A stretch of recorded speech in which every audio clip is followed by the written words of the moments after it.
অটোস্পার্ক বিডির পক্ষ থেকে আমি রাজ আহমেদ বলছি।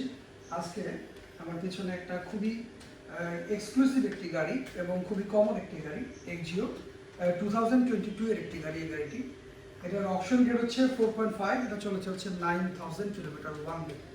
সো এই গাড়িটি আমার এক ভাই, এখানে রাজশাহীর এক ভাই, সো আমাদের কাছ থেকে প্রি অর্ডার করেছিলেন। সো আসলে প্রি অর্ডার করার পরে আজকে গাড়িটি এসেছে। আসলে যেটা হয় অ্যাকচুয়ালি, যে প্রি অর্ডারে আসলে আমি প্রথমেই সরি বলিনি ভাই এবং আপুর কাছে, যে আমরা আসলে একটু সার্টেন টাইমের বাইরে, মানে সময় একটু বেশি লেগেছে, সেজন্য ভাই এবং আপুর কাছে সরি।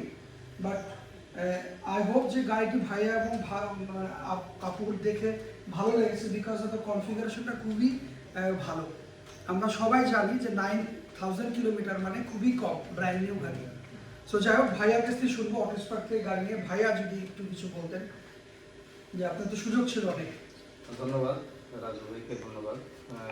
অটোস্পার্ক আমাদেরকে যে কনফিগারেশন প্রথমে আমরা সিলেক্ট করেছিলাম, তো পরে তার চেয়েও ভালো কনফিগারেশনটা উনি আমাদেরকে মানে পরিস্থিতির কারণে চুজ করতে হয়। তো গাড়িটা পেলাম, আমাদের এটা ফার্স্ট এক্সপিরিয়েন্স। আশা করি ভালো হবে রাজু ভাইয়ের সঙ্গে সামনের এই পথ চলাটা। Thank you. সো ভাইয়ার সাথে আপু এসেছিল। সো আসলে আপু কথা বলতে চায় না, সব মিলাই আসলে ফার্স্ট অফ অল আমি একটু বলতে চাই যে আপু যদি একটু কিছু বলতেন। আমি জানি আপু মন খারাপ করেছে, আপু যদি একটু বলেন, কিছু একটা বলেন, একটু বলেন। থ্যাংক ইউ রাজু ভাই, আপনি যে গাড়িটা হ্যান্ড ওভার করলেন এট লাস্ট, এই জন্য খুবই খুশি হয়েছি। আর পরবর্তীতে যদি কোনো সার্ভিসিং লাগে তাহলে হয়তো আবার আপনার কাছে আসতে হতে পারে। সব মিলে আপনি হ্যাপি ম্যাডাম? হ্যাঁ হ্যাঁ, happy. Thank you so much. আসলে ম্যাম আসলে কথা বলতে চাই নাই, কথা বলেছে, এর জন্য আমি খুবই প্লিজড। এনিওয়ে, আমরা আসলে অটোস্পার্ক চেষ্টা করছি যে কাস্টমারের মোটিভ অনুযায়ী গাড়ি দেয়। ভাইয়া একটা কথা বলেছিল যে তার এক্সপেকটেশনের চেয়েও ভালো গাড়ি, কারণ ভাইয়া যখন আমাকে কনফার্ম করেন তার এক্সপেকটেশন ছিল 2021-এর গাড়ি হবে এবং অকশন গ্রেড হবে 4 থেকে 4.5, মাইলেজ হবে বিলো 50,000।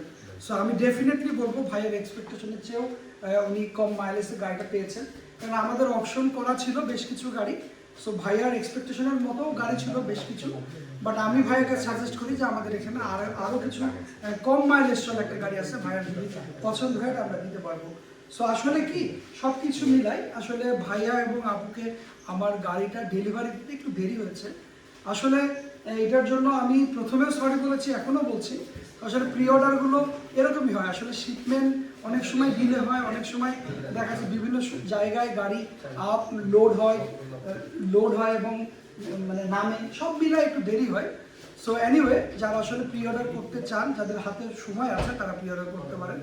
সো আমি জাস্ট আরও একটু কথা বলতে চাই, উত্তরবঙ্গে যে ভাই এবং বোনেরা আমাদের কাছ থেকে গাড়ি কিনতে চায় বা কিনেছেন বা কিনবেন, সো শুধু গাড়ি না, আমাদের এখানে আমাদের সার্ভিস পয়েন্টও রয়েছে। আসলে অ্যাকচুয়ালি আমি যখন প্রথম শুরু করি আমাদের অটোস্পার্ক, আসলে বিভাগীয় শহর রাজশাহীতে কোনো আউটলেট ছিল না যেখান থেকে আসলে গাড়ি কেনা বা গাড়ি জানার সম্পর্কে একটা জায়গা দরকার, সেই জায়গাটা ক্রিয়েট করার ট্রাই করেছি। সো আরও একটি বিষয়, আমার কাছ থেকে উত্তরবঙ্গের ভাই এবং বোনদের এক্সপেকটেশন ছিল যে আমাদের এখানে একটা ভালো মানের সার্ভিস পয়েন্ট নেই।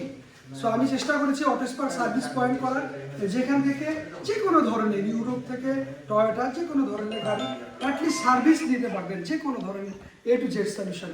সো যাই হোক, ভাইয়া এবং আপু, এই জায়গাটা আসলে একটু গরম, সো এবং অনেক রাত হয়ে গেছে ডেলিভারি দিতে। আসলে চেয়েছিলাম 8টার মধ্যে ডেলিভারি দিতে, প্রায় 10টা অ্যাবভ হয়ে গেছে। সো যাই হোক, আর বেশি কিছু বলবো না। ইনশাল্লাহ আবার নতুন কোনো গাড়ি রিভিউ নিয়ে দেখা হবে। সে পর্যন্ত সবাই ভালো থাকবেন, সুস্থ থাকবেন, আমাদের সাথে থাকবেন। আল্লাহ হাফেজ, আসসালামু আলাইকুম।